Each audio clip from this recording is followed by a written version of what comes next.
افغانانو به دا چغې والي سه مهربانه چې مونږ صدام حسین هم ښودو چې دا کافر دی. یعنې دا ته دغه خبرې کوم افغانان وایي چې تاسې دغه مشرانو هم پوښتنه وکړئ. د صدر د لیبیا صدر هم ښودو کنه قذافي چې کافر دی، د شام صدر هم ښودو چې کافر دی، د مصر صدر هم ښودو چې کافر دی کمونیست. او باید دغه نظامونه ختم شي. ختم اته یو چې دغه ظالمان او ستا په اصطلاح کافرانو هغه ختم شو. کومه ګټه اسلام ته ورسېده، کومه ګټه مسلمانانو ته ورسېده، او کومه ګټه لیبیا او د لیبیا خلکو ته ورسېده، عراق ته ورسېده، سوریه ته ورسېده، یا سه مهربانه مصر ته ورسېده کنه. او موږ ورته د هغې نه خوشحاله وو چې کله ګورئ چې کله د صدام حسین په خلاف باندې امریکایانو حمله وکړه په 1991 کې د بوش پلارو د بوش پلارو په هغې وخت کې د امریکې رئیس جمهور چې کله یې حمله وکړه نو امریکې نو د افغانستان مجاهد تنظیمونه اسلام پالي 6 تنظیمونه راولګېدو او مجاهدین راولېږل د عراق او د صدام حسین په مقابل کې امریکایانو سره ودرېده او تاسې سعودي ته راغله ویل موږ د صدام حسین په خلاف جهاد کوو. نن دې راپسې کوي چې اسرائیل او امریکا چې دی په اسلامي ملکونو باندې ظلم کوي. نو تا پرون د امریکې سره ولاړې، ته خو د امریکې سره صلاح اچوله او باقي یو تنظیم چې و دې خبره ده او دا واچو دا یو تنظیم چې و هغې تاجکستان او پاکستان ته لاړه کنه. نو داسې دا موږ هېڅکله د اسرائیل یو قاتل یو خاین یو د اسلام دشمن ریاست دی. خو ته ماته دا ووایه چې دغه بدلون چې په دغه کې راغی په دې شام کې اوس ماته ګټه وښایي اسلام ته څه ګټه وکړه؟ که دې څوک ماته جواب راکړي څه شی وکړه په عراق کې چې دا بدلون راغی اسلام ته کومه ګټه وکړه؟ او موږ ورته د هغې نه چکچکې ووایو چې دغه د اسلام پالي راغله او تاسې وکاته چې همغه د سوریه مشر موږ ته د ځناورو د ځنګلیانو خطاب وکړو افغانانو ته چې تاسې یو دغسې یو مطلب د یو ګروپ یو دغسې ورکوټې غونډه خلک هسته او تاسې مهربانه د دغه په خلاف. نو خبره داسې دا ده چې افغانان ورونو باید موږ سر خلاص کړو. دا اوسنی کوم جنګ چې دی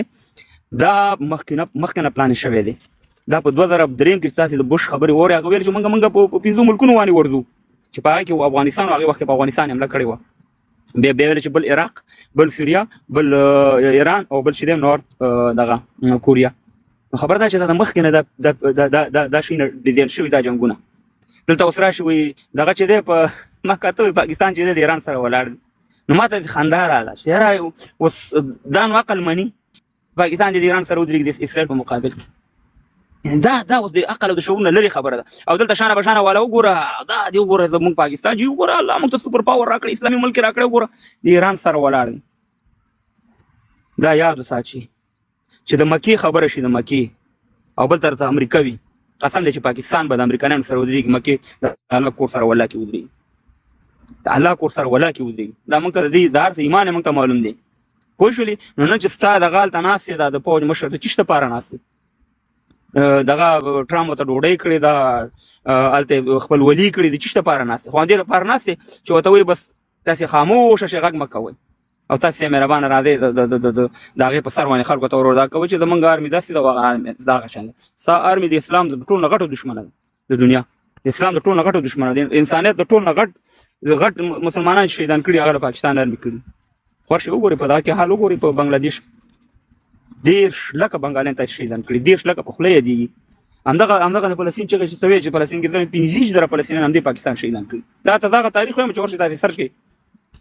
موږ 40 لکه افغانان پښتانه وروسته مهربان شهیدان شوي په افغانستان کې همدغې پاکستان د لاسه. پوه شولې؟ نو موږ ته دا ښودنې مه کوئ چې یاره پاکستان به ته اسلام ګټي. او زه تاسو ته وایم دا پښتنو د شانه بشانو والا ته تاسو ته خو شرم پکار دی مړه. شرم درته پکار دی چې کم کار موږ کوو کوم خبره موږ د پاکستان خلاف کوو بل ورځ تاسې همغه کار کوئ. نو شرم لږ ګریوان کې لږ لاندې وګورئ. تړمې صدیقي صاحب بخیر راغلی. پاچا صاحب سلامونه تا ته او خورین ته ټولو لایف اورېدونکو ته سلامونه نیکې هیلې او احترامات. پاچا اول په دغه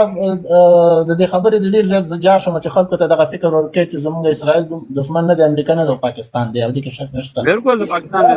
موږ په ثبوت ویو. ګوره پاچا صاحب زه د خبرو کوم کې یو يهودي یو نصراني عیسوي چې هر څوک دي که نه هغه یو غلط کار وکړي د دین خلاف موږ او تاسو ځکه کافر دی نه ملامته کوو ځکه کافر دی. خو دا چې د اسلام په جامه کې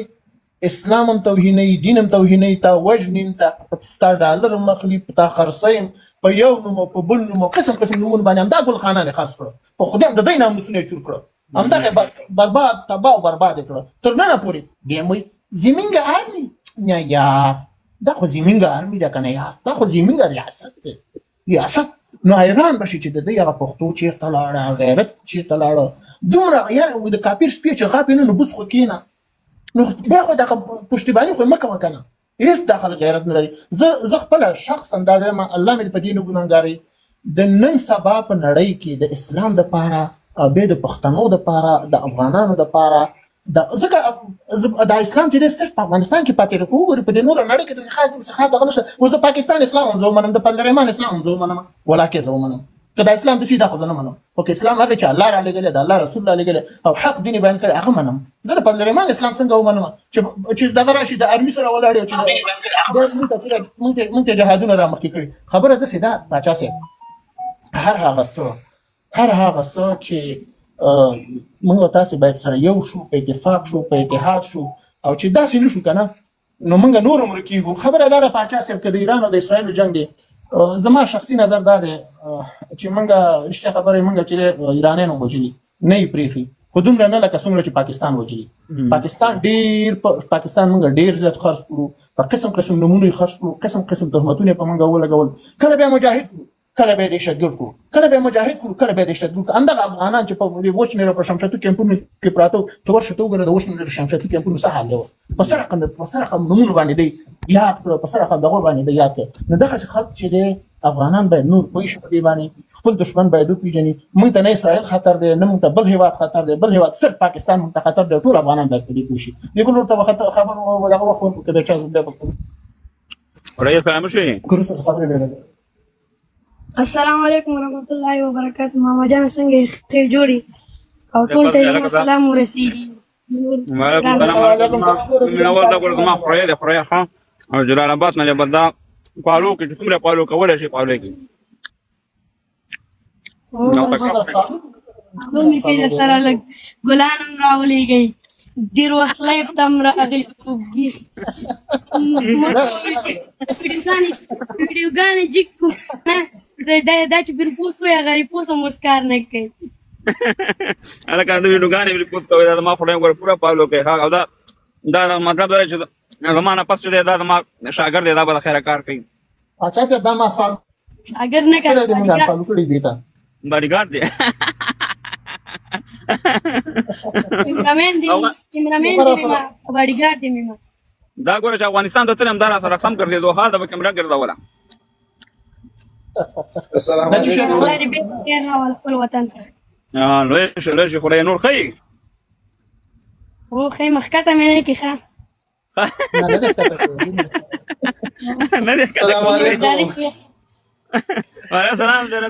شاورو ښه طبیعت دې ښه دی خیر هلکه سړی خیر دی چې تا دغه لاس یوړو سکرین له وګورې ښکته مې نه کې دا مو خدای دې د بدو سترګو وساتي ډېر خیر دی لږ نه ډېره او ډېر په وطن مینم دی امین دا ورکی سره تاسو ټول دا چې وطن سره څوک مینه نه لري کنه پاچا صاحب همدغه ستاره چې شي کمې دی زما اولاد چې شي کمې دی ولا دردیږو په پښتنو دردیږو په خدای پاچا صاحب الله اله الا الله محمد رسول الله چې ډېرې ته کېنم په خوند راکوي دې حالاتو ته چې وګورم که چېرته کېنم د